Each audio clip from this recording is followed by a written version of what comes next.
To je čista laž. Čista resnica. Tračarjeni. V imenu svetovnega miru. Kar neki rož in tiho so ko miške. Ne zatrti telefon in ne ukrepa. Da sta si izmenjala številke. Cifre gre navzdol, on pa na novinarski konferenci govori, kako gospodarstvo raste. Če mi želimo deliti, moramo na drugi strani dodatno ustvarjati. To dela različne države. vlade danes sploh zaprte.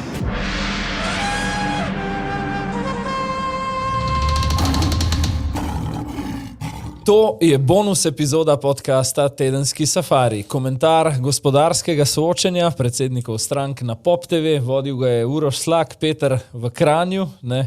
In snemava tam nekje približno 1 uro po koncu soočenja. Ja, tako da zato smo nekoliko bolj v poznih urah, se nam upam, da ne pozna preveč. No, tokrat nisva v dnevni sobi kot prejšnjič, ampak kar v našem klasičnem studiu, ker se nam je pridružil tudi posebni gost in sicer podpredsednik Obrtno-podjetniške zbornice Peter Pišek, ki ga pozdravljamo na video povezavi. Lep pozdrav. Lep pozdrav. Lep pozdrav, dobro večer. Torej, nekako 5 delov soočenja oziroma te oddaje smo videli na Pop TV, pa začnimo na koncu. Gospod Pišek, na koncu je voditelj izval vseh 8 predsednikov, ki so prišli, z vprašanjem, kaj bojo tisti prvi ukrepi v mandatu najbolj nujni. Koliko vsebine, me zanima, ste slišali in ali je karkoli posebej pritegnilo vašo pozornost? Nekako moram reči, da ni nič, kar bi bilo novega tu povedanega, predvsem vsi, da so potrebne takojšnje korenite spremembe, takoj po 22. se pravi 23. in strani leve in strani desne, predvsem strani desne, da je treba korigirati, napraviti spodbude za gospodarstvo, glede na to, da je gospodarstvo zdaj obremenjeno do te mere, da ne funkcionira, ni konkurenčno, ne po produktu, ne po storitvi in seveda so vsi predstavniki nekako to zaznali ali pa obljubili. Ja, predvsem sva midva nekako videla v najinih zapiskih, ne, Janez Janša, Anže Logar, Jernej Vrtovec in Zoran Stevanović so konkretno govorili o tej davčni razbremenitvi. Luka Mesec je kot glavno reformo napovedal to, da po 22. marcu v bistvu ne sme priti do nove vlade, ampak mora ostati bolj ali manj enaka. Glejte, če gremo potem vendarle na vsebino, ne, v uvodu samega soočenja, torej Prej mogoče izpostavil, ker mi je bilo zanimivo gledati ta zaključek, ne, se pravi, kakšne prve ukrepe in kaj nam to pove, ne, se pravi, opozicija, bom rekel Stevanović, Vrtovec, Janša in Logar, ne, dokaj enotno razbremenitev davkov, koalicija zelo razglašeno.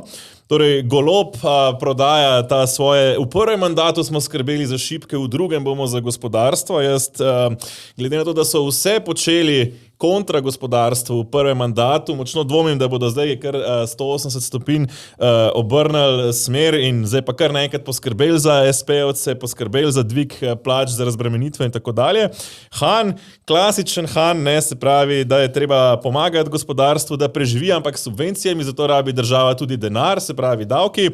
Mesec pa v bistvu s tistim klasičnim strašenjem, ne, 22. marca lahko samo imamo 2 opciji, katastrofo ali pa še isti ta mandat in za zaključek, ne, zmagani pa Jasmin Feratović, ne, ki za moje pojme, tudi če ga ne bi bilo v tem soočenju, ker je izpadel kot neka čist tretja liga v prvoligaškem tekmovanju. Ja, govoril je o glavnem ukrepu boju proti korupciji, ne, in sicer celo o nagrajevanju žvižgačev, pri čemer, no, dodam pri Feratoviću pa o minutažah, sicer še bomo, da je tudi daleč najmanj govoril med vsemi današnjimi predsedniki strank, samo 3 minute neto v celem soočenju.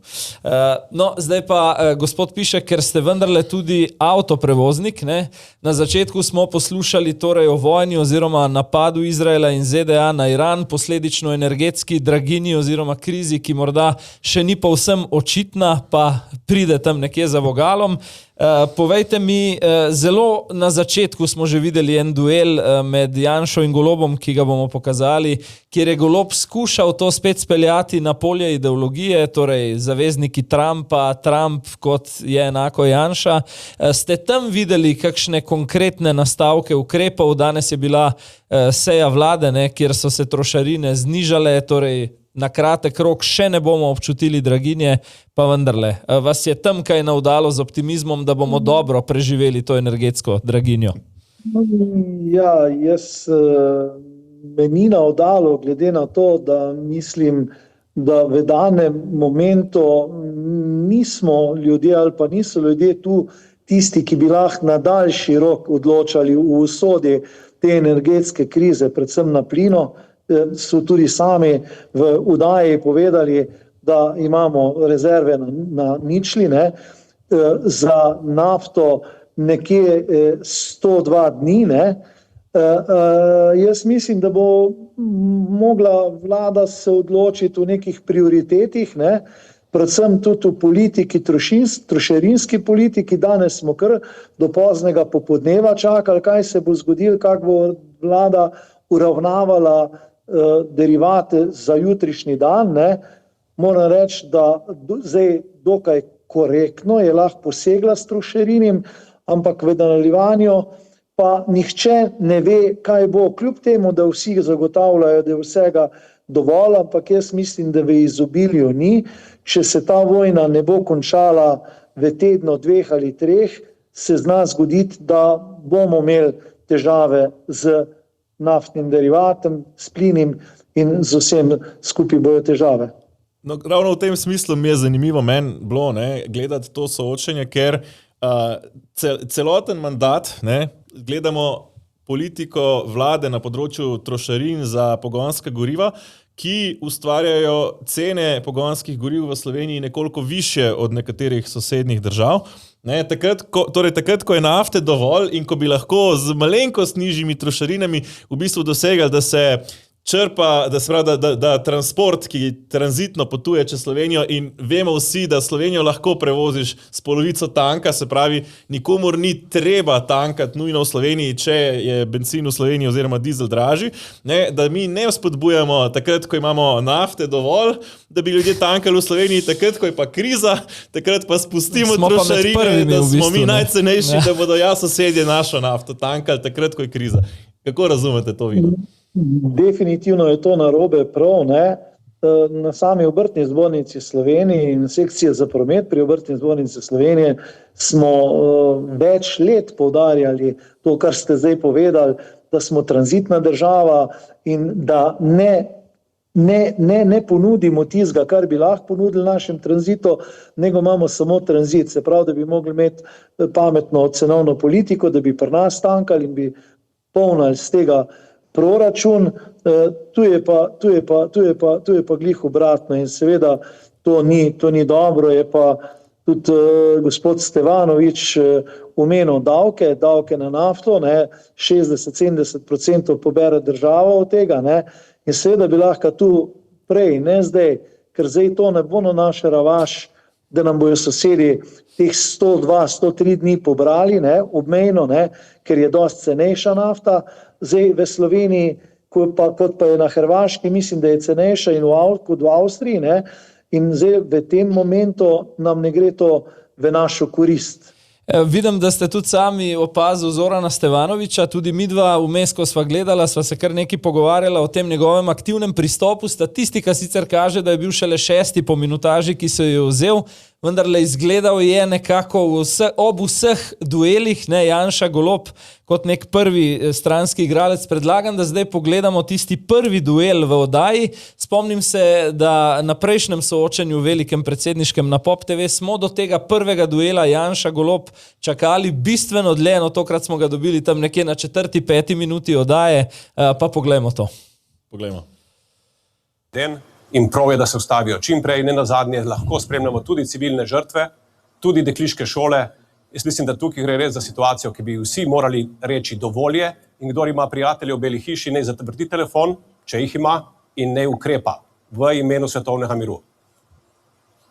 Jaz upam, da gospod Golob takrat, ko je srečal gospoda Trumpa, da sta si izmenjala številke, pa da ga lahko pokliče. Jaz gospoda Trumpa nisem nikoli srečal. Kako gledate gospodarstveniki, obrtniki, ko se politika ob resnih globalnih vprašanjih večino časa v bistvu potem takole ukvarja z ideologijo oziroma sama s seboj? Tule je bilo govora o tem, kdo od njiju ima številko Donalda Trumpa in kdo ne. Ja, jaz mislim, da je bila ta komunikacija čist odveč, sploh pa v tem prostoru, v tej oddaji, recimo, ki je bila namenjena predvsem, da bi vsak povedal pa izpovedal tisto, kar bo dobro za ljudi, kar bo dobro za gospodarstvo, in mi predvsem pričakujemo teme, kako bomo razbremenili gospodarstvo, kako bomo razbremenili davke, kako bomo bolj učinkoviti. Mi na Obrtni zbornici Slovenije vedno govorimo, pa ne mi vsak trezen pa razumen človek, tukaj bo dobro gospodarstvo, tukaj bo dobro ljudem, infrastrukturi, šolstvu in izobraževanju. In to so res tiste tematike, ki so ključne, in teh par dni pred volitvami bi ljudje in najbrž državljani in gospodarstvo želel čuti čim več spodbudnih in res odkritih zadev, tudi programov, ki bi se potem tudi izvajali, ne samo na soočenih in v predvolilnem času govorijo vse politične stranke v programih, potem pa, ko pridejo v vlado, ko prevzamejo največjo odgovornost, kot je vodenje vlade, ministri vlada, pa mogoče kaj pozabijo ali pa obidejo tisti program, katerega so zagovarjali v volilnem času. Zdaj, meni je bilo tukaj zanimivo, pravzaprav dve stvari. Se pravi, zelo logično je bilo, soočenje se je začelo s temo, ki je danes akutna. Pa bom spet mogoče izpostavil prvo, da smo presenečeni, da je vojna traja že 9 dni in vlada je cel dan rabila, da se je sploh odločila, kaj bo naredila s trošarinami. Iskreno bi pričakoval od vlade, da bo že kakšen dan prej najavila, sploh ker je pravzaprav s tem znižanjem trošarin povzročila, da pravzaprav ta skok cene sploh ni neka bistvena, mislim, da za 3 cente se dvigne gorivo danes in to pomeni, da pravzaprav ta panika na bencinske črpalke, na katerih je zmanjkalo goriva, sploh ne bi bila potrebna. Ampak takoj vidimo potem Robert Golob preusmeri iz vsebinske teme na ideološko, torej kako bi Janšo nekako povezal s Trumpom, in tukaj smo, mislim, da lahko videli, kako je Janša v svoji vrhunski formi pravzaprav zabije Roberta Goloba v nulo. To je tak... Mislim, jaz bi tukaj dodal k tvojemu komentarju, v bistvu, ko se Robert Golob spusti v duel, torej v dvobojevanje in na polje ideologije, ponaredek težko premaga original. Torej, na tem polju Janeza Janše pač ne gre premagati, če si v politiki 4 leta oziroma na takšnem položaju. In kaj bi še dodal, glede tega, se pravi, da smo videli lahko predvsem pri Zoranu Stevanoviću in še nekaterih politikih koalicije, da si predstavljajo, da bi lahko Slovenija preprečila vojno v Iranu. No, tam je bila pa tudi ena boljših cvetk, kako bi, če bi Zoran Stevanović bil že na položaju v tem mandatu vojne v Iranu, ne bi bilo, smo lahko slišali. Tukaj bi dodal, glede tega dela oddaje, mogoče še to v aktivnejši vlogi, kot že rečeno, Golob, Janša, Stevanović in še Anže Logar. Za druge se je zdelo še, da se nekako pri teh cenah goriv, plina ogrevajo. Čakali smo, glede na to, da je velika agenda skupne liste NSI, SLS, Fokus na gospodarstvu, kdaj bo prvič opozoril nas Jernej Vrtovec. In v bistvu logično, na njegovi domači temi, recimo, da je dobro opravil potem domačo nalogo. Torej, v drugem delu oddaje, ko je bilo govora o davkih, pa še zanimivost, že prej sem omenil zelo slabo minutažo Jasmina Feratovića, tule imam zapisek, prvih 20 minut, mislim, da celo kakšno več, je bil tiho. Mislim, da nekje na 30 minut, zelo, če se je 5-6 začelo soočenje, 25 minut je bil tiho. In tudi Jernej Vrtovec je bil presenetljivo za moje pojme, ker je to njegova prime tema. Če sem komentiral pri Logarju na prejšnjem soočenju, ko je šlo za zunanjo politiko in diplomacijo, da je bil povprečen na svoji prime temi, je bil Vrtovec pravzaprav v prvem delu soočenja nekako povprečen, potem pa v drugem delu, ko je šlo na davke, se je nekako zbudil. Dajmo pogledati ta del oddaje, kjer je konkretno naštel ukrepe.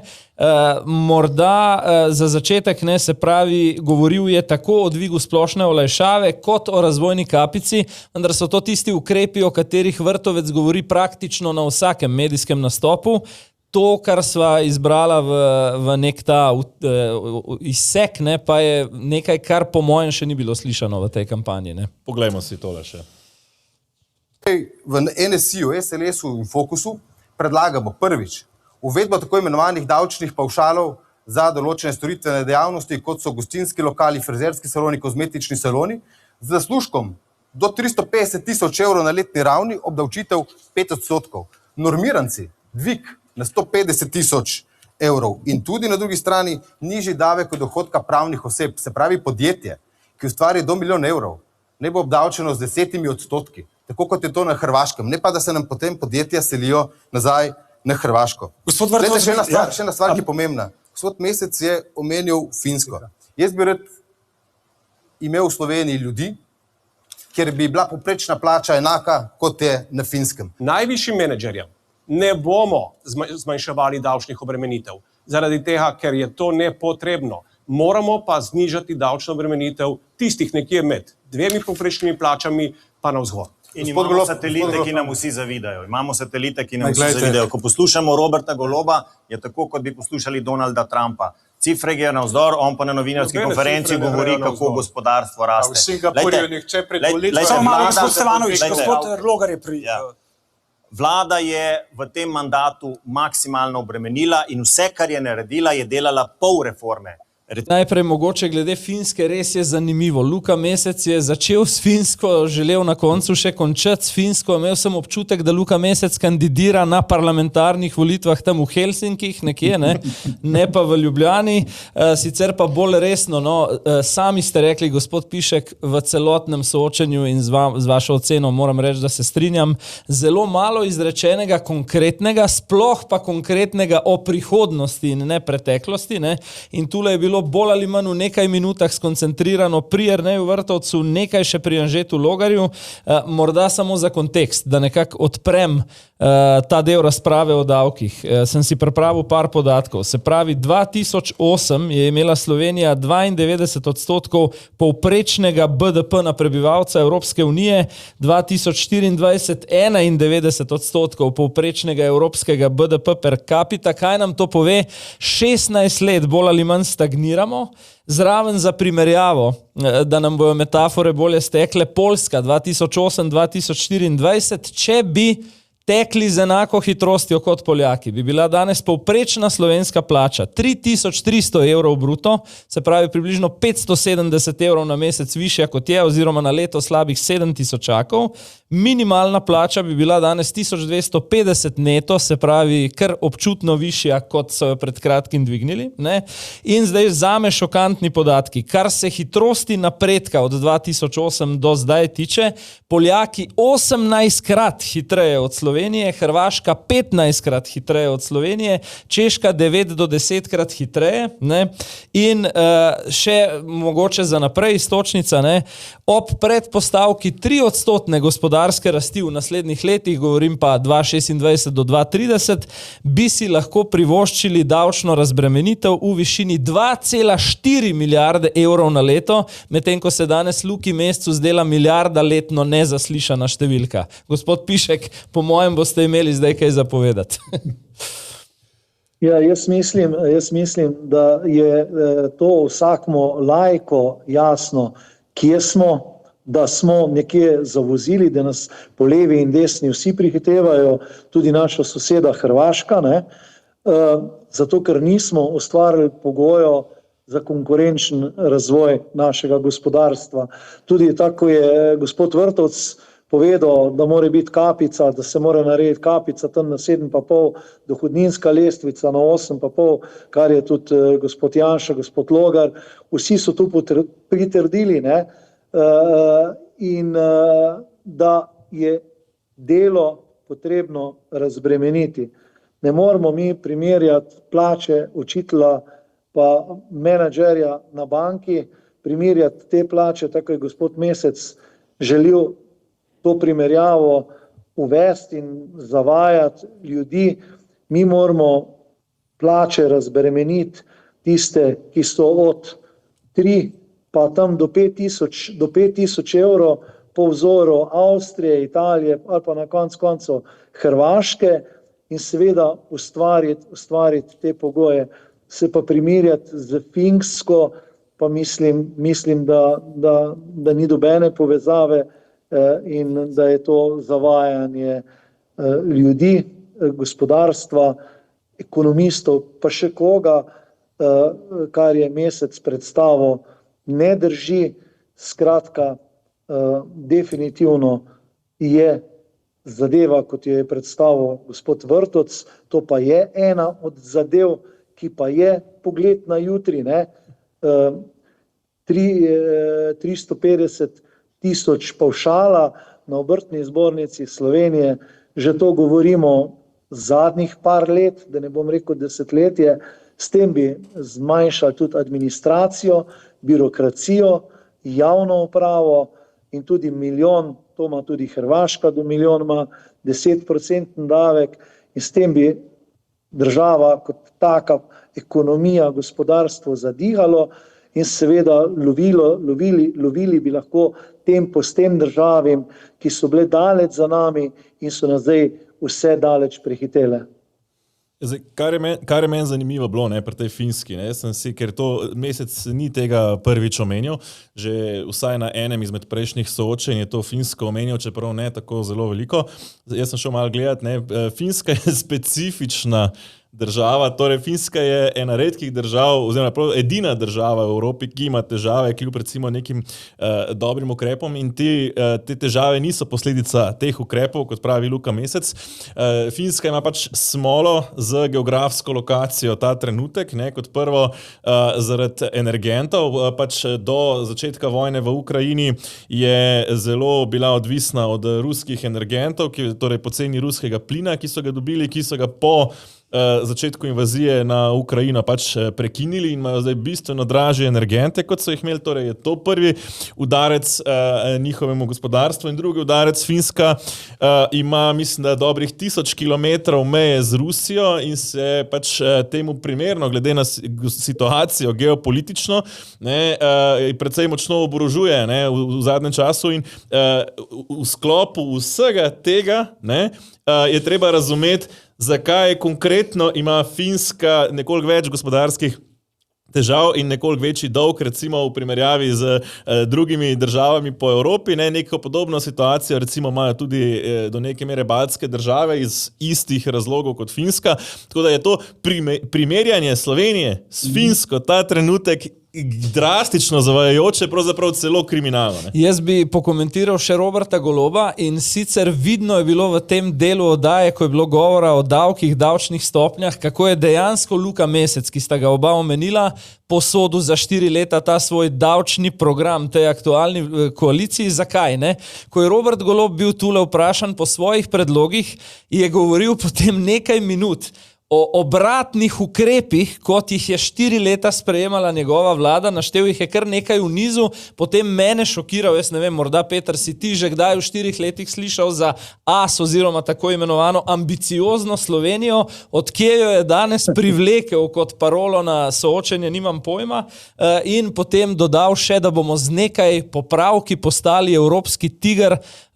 Zanimivo, no? Ampak še en podatek bi dodal, preden pogledamo naslednji izsek v tem davčnem delu pogovora, kjer sta imela spet duel glede stanja, ki je bilo zatečeno 2022, Robert Golob in Janez Janša. Zanimiv je podatek, ne, da je, kar se tiče vladanja Sloveniji, torej 5099 dni od 2008 do konca 2024 vladala leva sredina, ne, in 1214 dni desno-sredinska opcija, morda samo kot zanimiva istočnica za naprej. Če bi pa dodali še od leta 91 naprej, pa to razmerje pa še se to razmerje še drugačno, drastično poslabša v korist, mislim, v škodo desnice, ne, torej še bistveno manj. Ne. Tako da to je tudi zanimivo. Ne. Bi želeli še kaj dodati, ali gremo na posnetek?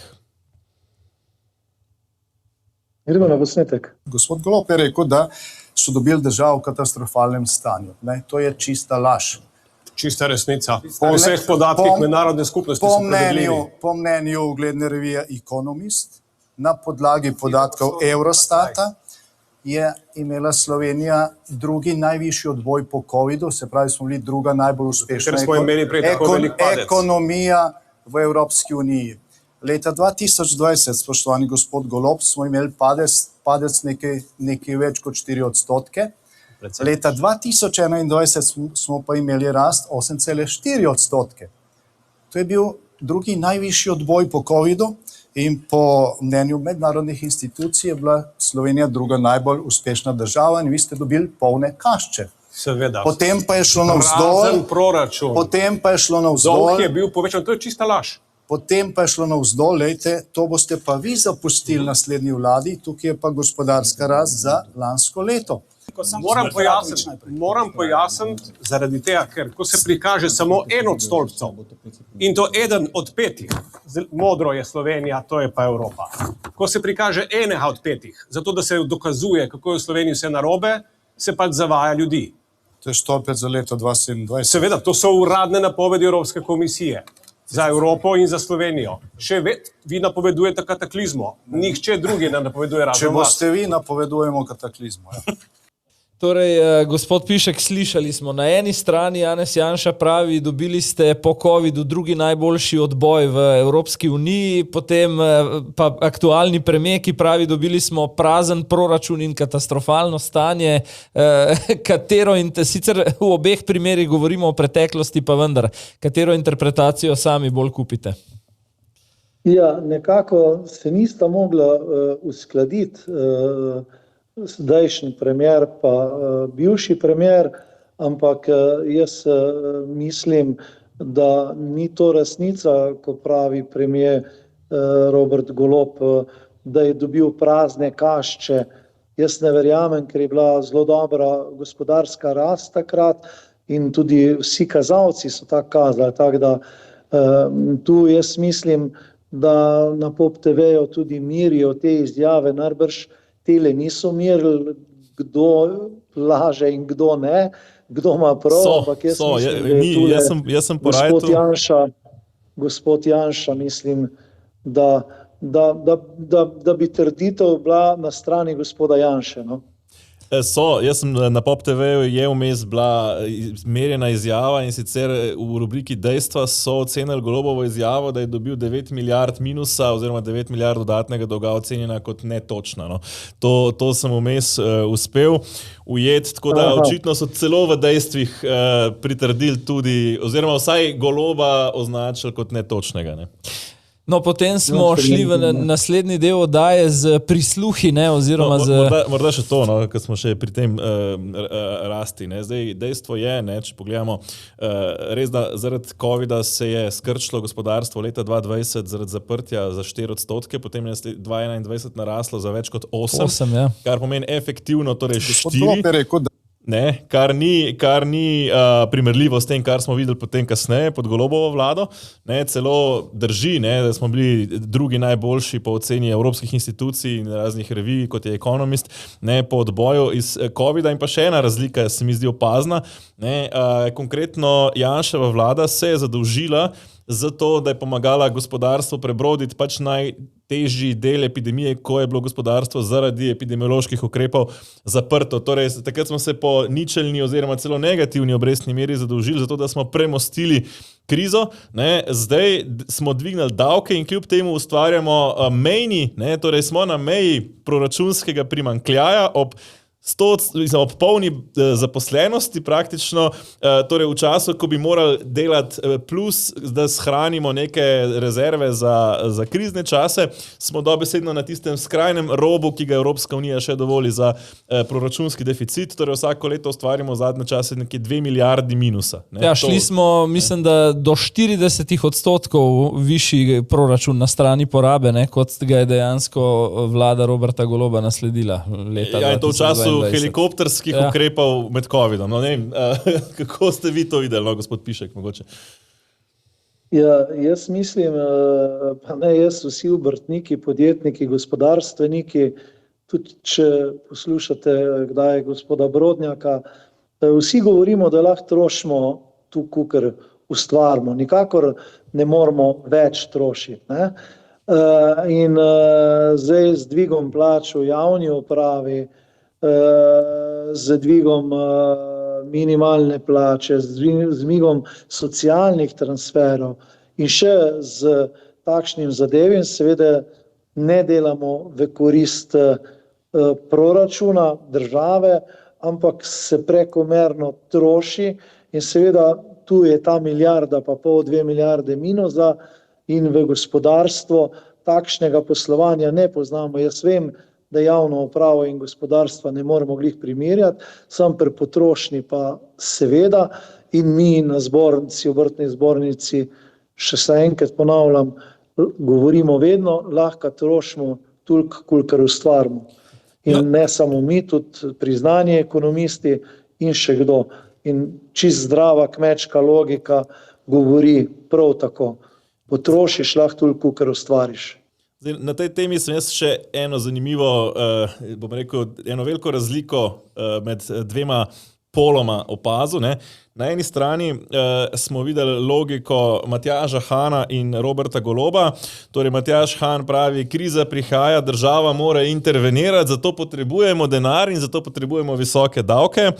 Robert Golob pravi ob tem še, da delajo na dolgi rok in da morajo spet zbrati denar, da lahko delijo med ljudi.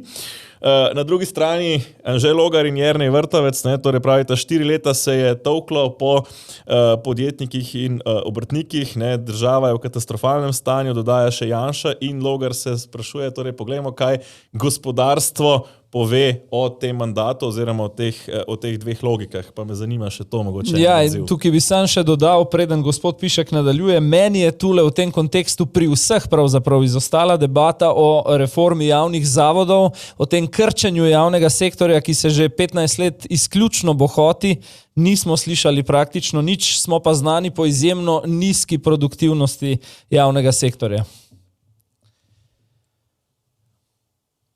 Ja, definitivno je, da se je gospodarstvo preobremenilo do te meje, da postajamo na vseh segmentih nekonkurenčni, ali na produktu, ali na storitvi.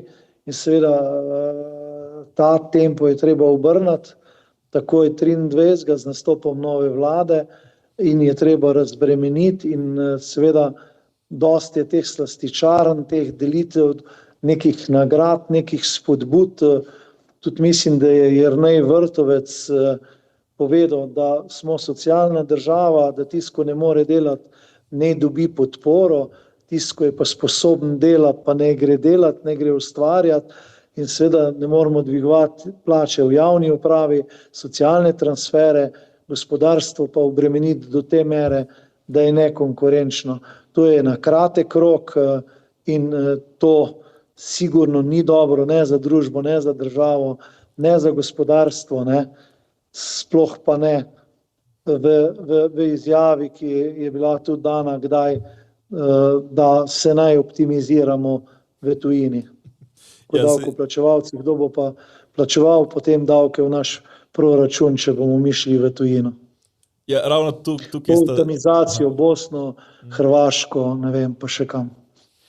Tukaj mi je padalo v oči še dve stvari. Pravzaprav eno je to, kako je Jernej Vrtovec potem tukaj pa nekoliko spet nespretno, ne, ko so ga izzvali, ne, ki bi on prihranil, ne, potem omenjal nevladne organizacije, ki vendarle tako velikih milijonov vendarle ne poberejo, ne, da bi se te stvari dejansko seštele. Ne, torej ni bilo zares te debate o učinkovitosti javne uprave, ki smo jo pogrešali. Medtem ko na drugi strani sem se pa dobesedno zgrozil, ko pravzaprav smo lahko poslušali iz ust Luke Mesca, kako pravzaprav to, da uprave, ko je bila debata o tem odhajanju v tujino, ki ga omenjate, torej Perutnina Ptuj, Lidl in druga podjetja, predstavljajo sedeže iz Slovenije na Hrvaško, kako to pravzaprav ni problem, ker odhajajo samo menedžeri, da to nas ne zanima, torej odhajajo nam najbolj obdavčeni, torej tisti največji plačniki v davčno blagajno nam odhajajo in hkrati povsem ignorirajo, da ko gre management, gre marketing, gre nabava in sčasoma gre tudi vse ostalo in na drugi strani, ko se Robert Golob hvali, praktično skoraj vse investicije, ki so pa prišle v njegovem mandatu, so prišle nekako na osnovi nekih subvencij, torej govorimo o največjem, najbolj se hvalijo ravno z Revozom, ki je tipičen primer, torej tuje korporacije, ki je prišla šla razširiti oziroma investirati v Slovenijo zgolj zato, ker je res dobila neko veliko bombonček ne strani vlade. Ja, na nek način prosiš tujega vlagatelja, naj kljub vsemu še ostane. Ne? To je hkrati tudi Peter del oddaje, kjer sva se nasmejala Anžetu Logarju, ki je Luki Mescu ravno rekel, vam davki kar iz oči sijejo. Pri čemer se je Luka Mesec želel nekako defenzivno povleči ven, češ, da v naslednjem mandatu je pa tudi on za razbremenitev plač. Ne? Verjetno bomo na koncu rekli še kakšno glede obdavčitve nepremičnin, ki jo vsi po malem nekako omenjajo. Če gremo malo naprej, ne, to je zdaj en del oddaje, ki zagotovo ni služil temu, gospod piše, kot ste rekli, da bi dvignili produktivnost Slovenije, ne, pa vendarle je pa tedensko aktualna tema posnetki Svobode oziroma ti prisluhi, ki zdaj kapljajo preko družbenih omrežij. V enem od njih ne, tudi bivša generalna sekretarka Svobode v pogovoru z generalno sekretarko vlade, ko omenja, da je od nekega vira natančno izvedela oziroma da je rekel, kje točno Alenka Bratušek preko katerega podjetja krade oziroma odvaja denar na drugem tiru. Hmalu bomo videli potem, kako se je med Golobom in Janšo znova zaiskrilo. Kaj pravite vi glede teh razkritij oziroma posnetkov, ki smo jih videli v zadnjih dneh? Jaz bi se še mogel vrniti malo na te investicije Sandoza, pa Renaulta, pa še koga. Ne? Na besede Jerneja Vrtovca so mi zelo padle v ušesa in oči, da je bil v Savinjski pri podjetniku, obrtniku, ko ima 5 zaposlenih in je rekel, da nikoli ni dobil države dobene spodbude za dobenega zaposlenega. In tudi jaz sem izga mišljenja in Obrtna zbornica Slovenije, za take družbe, ko jih zdaj poveličujemo, da so dobro stoječe, da so investirale, to so vse družbe z visoko dodano vrednostjo in za ogromno državne spodbude pri vsaki širitvi in investiciji. Tudi z Renaultom se vlada skozi pogaja, Renault grozi, bomo šli, seveda, da pridobi ta enormna sredstva investicijska, medtem ko ga pa drugi del gospodarstva, bom rekel, obrtniki, podjetniki, stežka dobimo kakšna nepovratna sredstva. To se mi zdi, da je zelo pomembno. Kar se pa tiče zdaj tega Alenke Bratušek in teh sredstev, ki se naj bi kanalizirale, ne vem kam, pa odkot, z drugega tira najbrž to mislite. Tako je, ja. Pa ne bi uposoditi, ne vem, jaz sem danes to prvič slišal, kot ste videli, pravijo, da je to fake news, da je to umetna inteligenca, pa še kaj. In je težko obsojati in tu z tega mesta ne želim obsojati, ampak pravim, da organi pregona naj to ugotovijo, ne rabimo, kakšne forenzične najbrž centre za to, da bomo videli, a je to umetna inteligenca ali ni. Organi pregona naj to preverijo, naj pogledajo in seveda, ker kršitve so, tudi sankcionirajo. No, v tem delu oddaje spet podobno kot na samem začetku pri energetski draginji, se pravi nekako 4 izstopajoči, Golob, Janša, pa Stevanović in Logar. Predlagam, da pogledamo najprej duel med 2 izzivalcema za zmago na volitvah. Vsaj tako pravijo zadnje ankete. Ne? Poglejmo. Zakaj smo rekli, da povezali z opozicijo? Preprosto. Zato, ker so se pojavili dan potem, ko je ta ista poslanka Tamara Vonta na preiskovalni komisiji ugotovila, da je samo državni Telekom, eno podjetje, v času prejšnje vlade nakazal več kot 1 milijon evrov državnega denarja, davkoplačevalskega denarja v strankarsko televizijo Nova TV. Strankarsko televizijo. Kar se tiče pa strankarske televizije, obstaja samo ena televizija, v studiu, katere ste vi, gospod Golob, rekli, voditeljici, da ona mora dobro vedeti, kaj je to čiščenje, in ste to televizijo, za katero vsi plačujemo prisilno ali pa prostovoljno, očistili vseh drugače mislečih.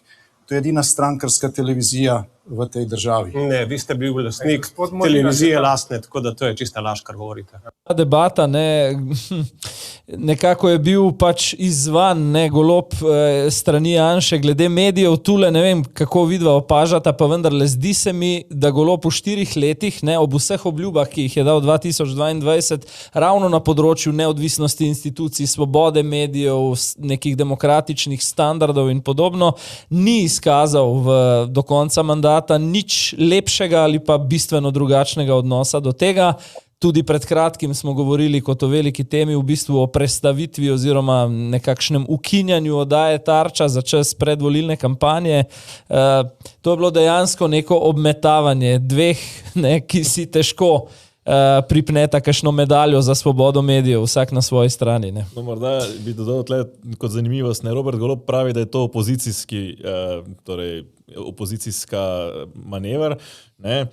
Zdaj, ta isti profil, ne, ki nekako nakazuje, da bo 414 teh prisluhov prišlo, ne, je najprej objavil pravzaprav prisluhe SDS-ovemu ministru Vizjaku, pa potem prisluh, kjer govori, mislim, da Bešič Loredan, nekdanji zdravstveni minister o NSI-ju, ne, in tudi, ko govori Bešič Loredan, se nihče ni problematiziral, ko pa se je nakazalo, da pridejo prisluhi Alenke Bratušek, oziroma ko so najprej prišli prisluhi pogovora med Vesno Vuković in Tamaro Vonta, nenadoma Svoboda v protiofenzivo, češ, to je vse umetna inteligenca, to je napad, ki prihaja. Ne, in mislim, da je spet tukaj lahko vidimo Janševo nekako boljšo izkušenost, kako ga je spet prej zabil nazaj. Mislim, da dobivamo veliki izgovor v umetni inteligenci, ne? Tudi vse bo zdaj možno, kar ti ne paše, bo po novem možno vsaj začasno pojasnjevati z umetno inteligenco, pa pokomentiral bi ta duel podobno kot tisti čisto prvi v začetku oddaje. Torej, ko gre Golob v dvoboj, ne, ko nekako izzove Janšo, potem v bistvu v naslednjih minutah spoznamo,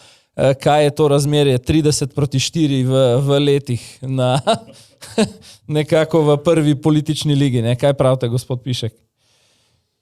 Jaz mislim, da se to odraža tudi v komunikaciji.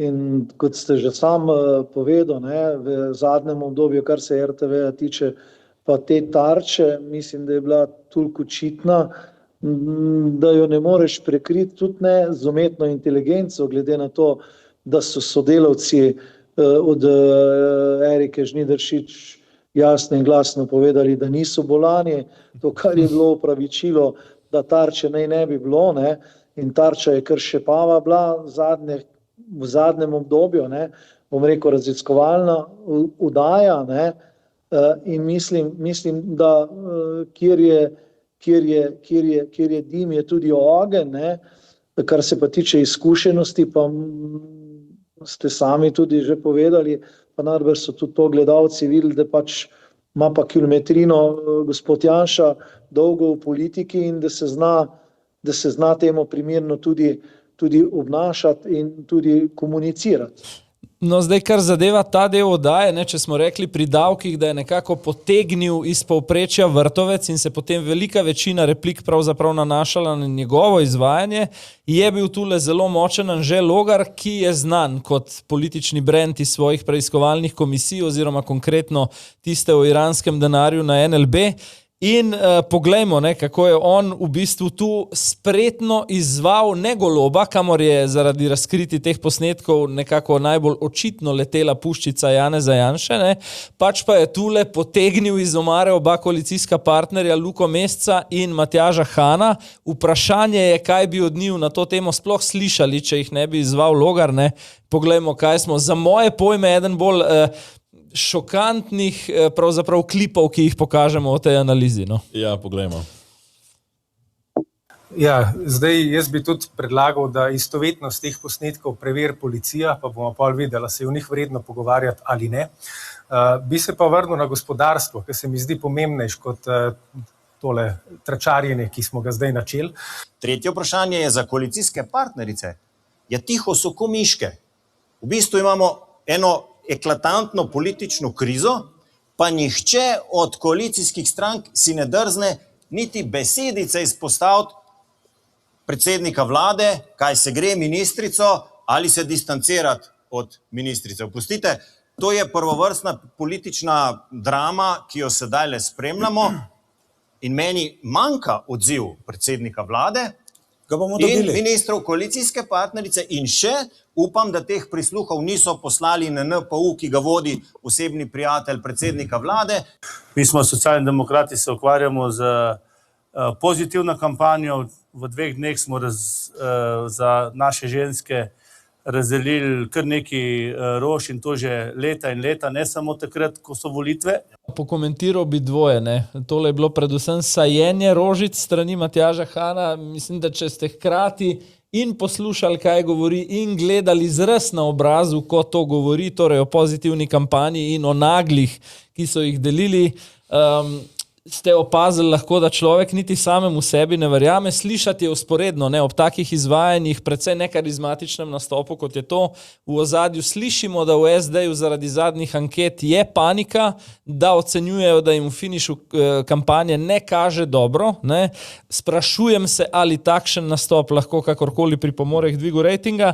Na drugi strani pa tračarjenje, ne, za nekoga, ki je sokoordinator stranke, govorimo o Levici, ne, in Luki Mescu, ki zase pravi, da so stranka brez afer, z ničelno stopnjo tolerance do korupcije, je pravzaprav vse, kar prihaja v javnost v zadnjih dneh, zreducirati na tračarjenje, po mojem manjši škandal. Kaj pravite, gospod Pišek?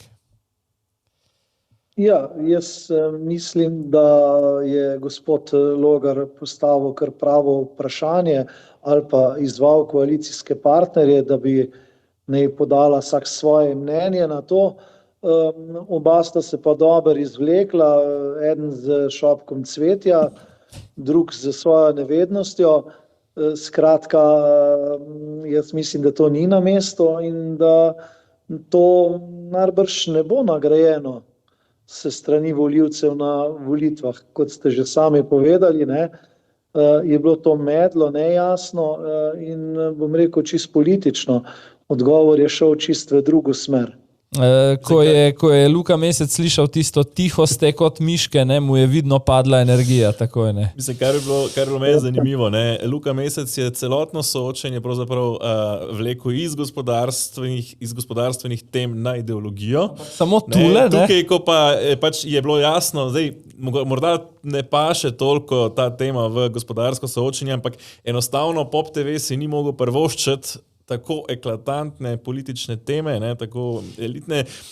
Poleg tega se vendarle vsaj posredno nanaša na en veliki infrastrukturni projekt oziroma na način nekega korporativnega upravljanja v državi. Ne. Tako, niso si mogli privoščiti spustiti in tukaj pa zdaj Luka Mesec takoj poskuša zamenjati temo. Ne. Na drugi strani mi pa zmaga, bom rekel, ali pa je razočaranje soočenja pravzaprav v tem kontekstu Matjaž Han, gospodarski minister, ne, stranka, ki se v vladi nekako kaže kot neka tista opozicija, notranja opozicija v vladi, hkrati pa ni zmožna narediti enega koraka, ne, kontra pač radikalnim ukrepom in Roberta Goloba in Luke Mesca, ki sta v tej vladi izrazito usklajena.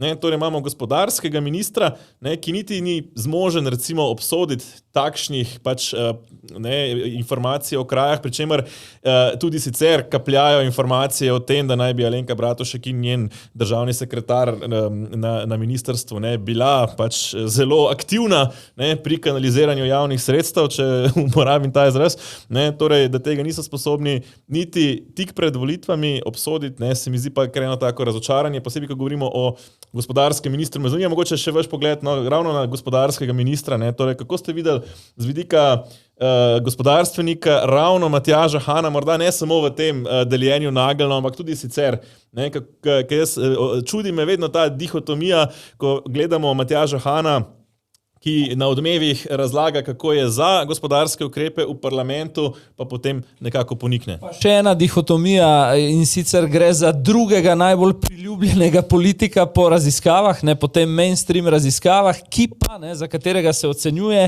da je med tistimi, ki so slabše izkoristili vsa dosedanja soočenja. Je že, kot ste sami rekli, je razumel vedno gospodarstvo, tudi na vseh sestankih, ko smo jih imeli, ne, ampak na koncu, ko je bilo treba odločati, ko je treba bilo sprejeti zakonodajo, seveda je šla vedno v smer vlade, v smer vladnih predlogov, nikakor ne v smer stališč in pripomb, katere je dajala recimo Obrtna zbornica Slovenije.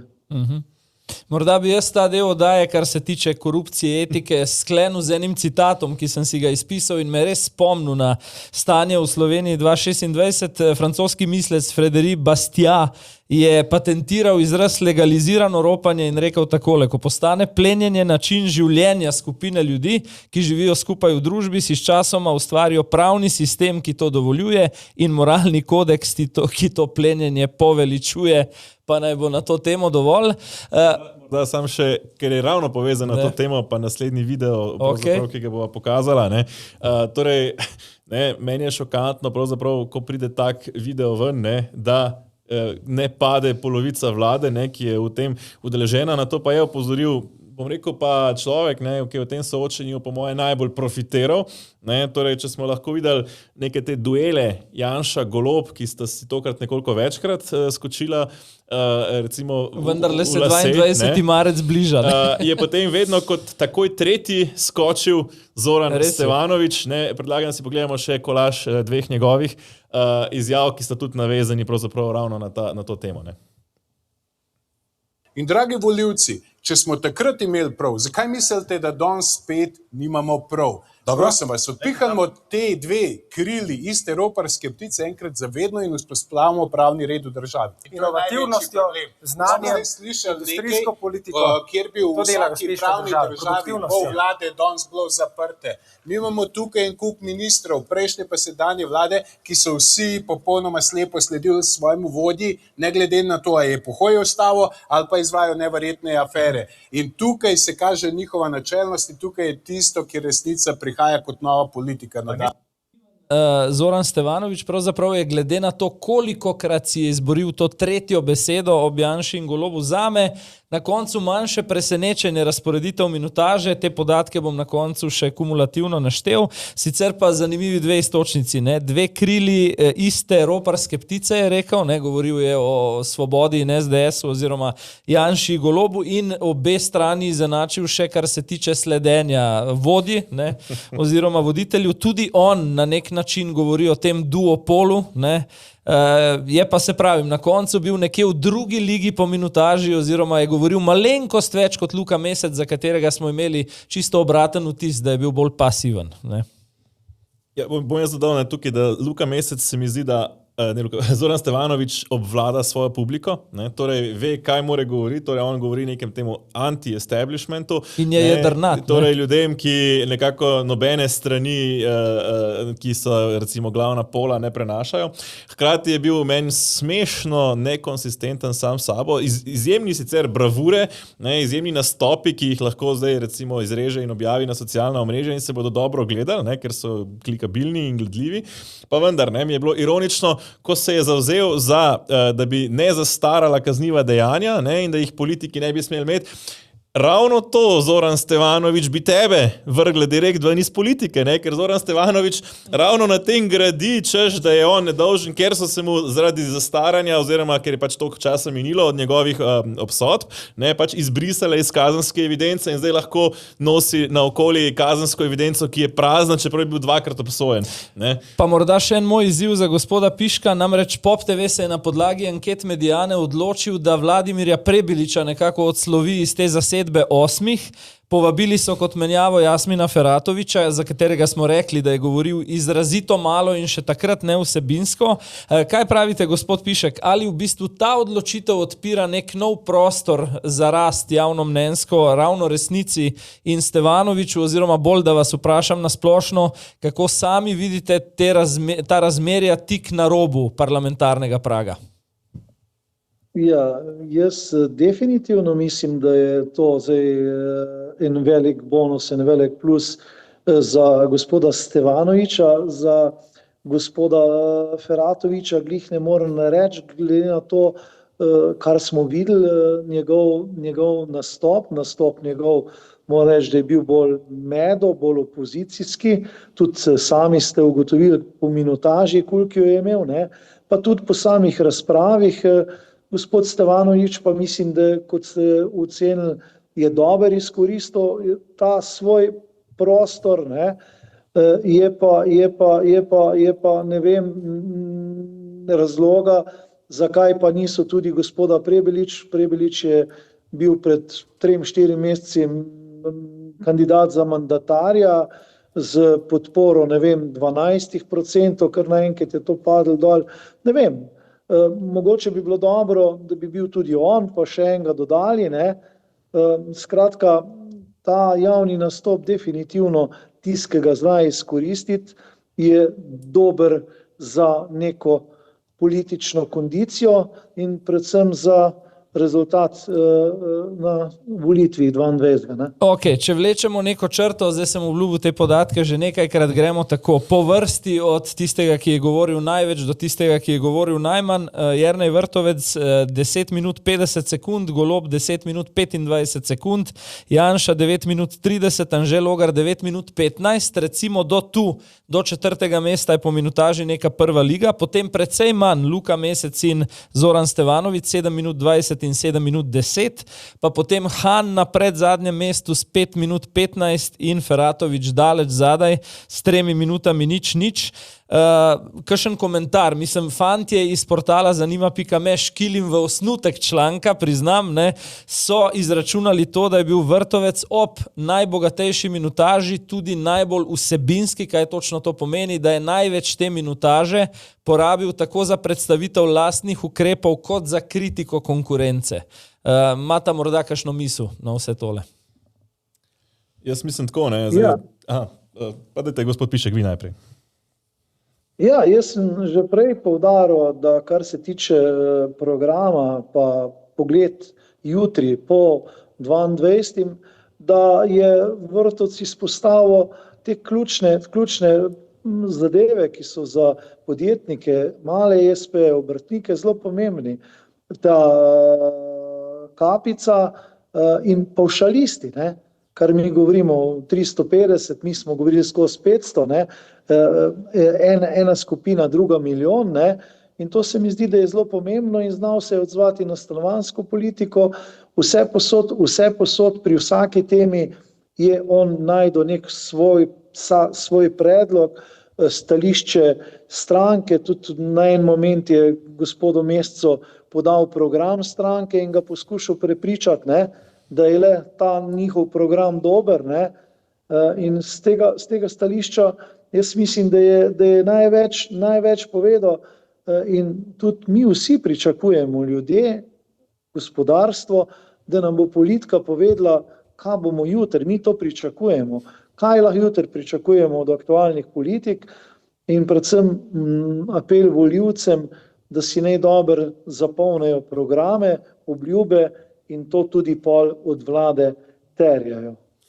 Tako je, ne, zdaj, če še jaz malo pogledam, ravno to se vidi, ne, bom rekel, prva liga, ne, torej vidi se, da na temi gospodarstvo, ne, ima desnica bistveno boljša izhodišča, torej bolj jasen program, več rešitev in si jih tudi bolj upa pokazati, zato ni presenečenje, da so bili tako Janša kot Vrtovec in Logar, vsi trije tudi zelo, bom rekel, politično izkušeni, torej Janša že tako in tako 34 let predsednik stranke, Anže Logar in Jernej Vrtovec pa na drugi strani pravzaprav politika novega kova, ki sta oziroma poosamosvojitvena politika, ki sta zrasla oba v svojih strankah, ne, iz praktično tistega podmladka naprej vse do pač vodstva stranke in se to pozna, ne. Zdaj, na drugi strani Robert Golob kot premier je avtomatsko imel tudi nekoliko več časa in je logično, pa vendar bistveno bolj vsebinsko šibek in še bolj se je to poznalo pri njegovih koalicijskih partnerjih, Mescu in Hanu, ki se mi zdi, da sta skoraj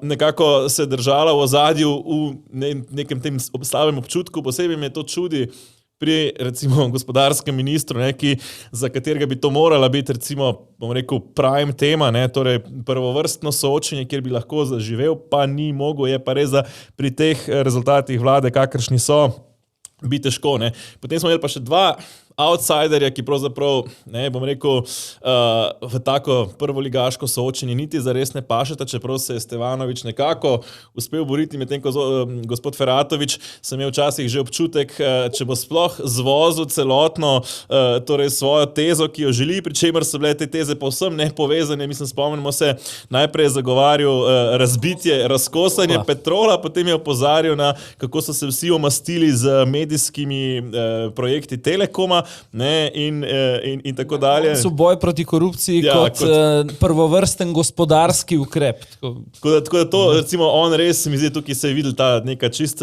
druga liga, ne, pri gospodu Stevanoviću, pa rekel to za zaključek, ne, zelo razbremenilen davčni program in vse, mu pa žal, glede na njegovo preteklost, enostavno težko verjamem. No. Morda kakšna zaključna misel, preden končamo, gospod Pišek?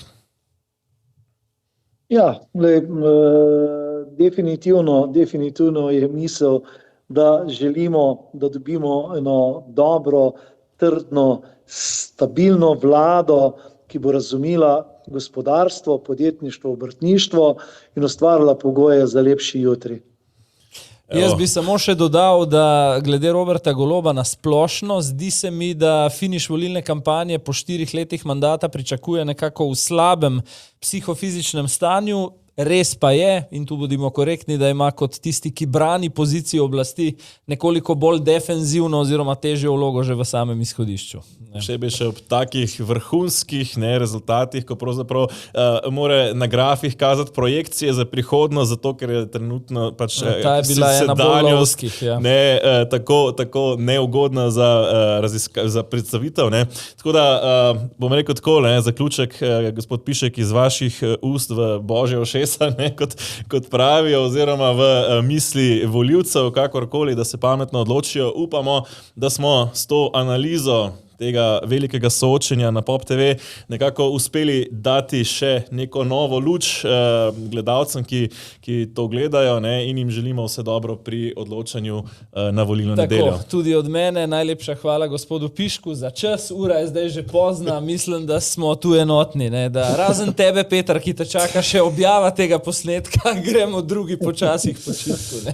Ja, tako je, nismo bolj nočne ptice. Ne. Tako, smo pa veseli, dragi naši gledalci in gledalke, da se letos pred volitvami bistveno več kot v preteklosti govori o naših denarnicah, o našem življenjskem standardu, o nekem novem zagonu slovenskega gospodarstva. Še nekaj vrhuncev, še približno mislim, da 2 osrednji soočeni sta ostali, ki jih bomo tudi v živo pospremili takole s komentarjem, takoj po koncu. Ne. Tako da ostanite, naročite se na kanal, če se še niste, da boste sproti obveščeni. Sicer pa se gledamo še v tudi naših rednih epizodah tedenskega safarija in nekaterih dodatnih oddajah. Tako da pestro bo do volitev, pa vse dobro. Srečno.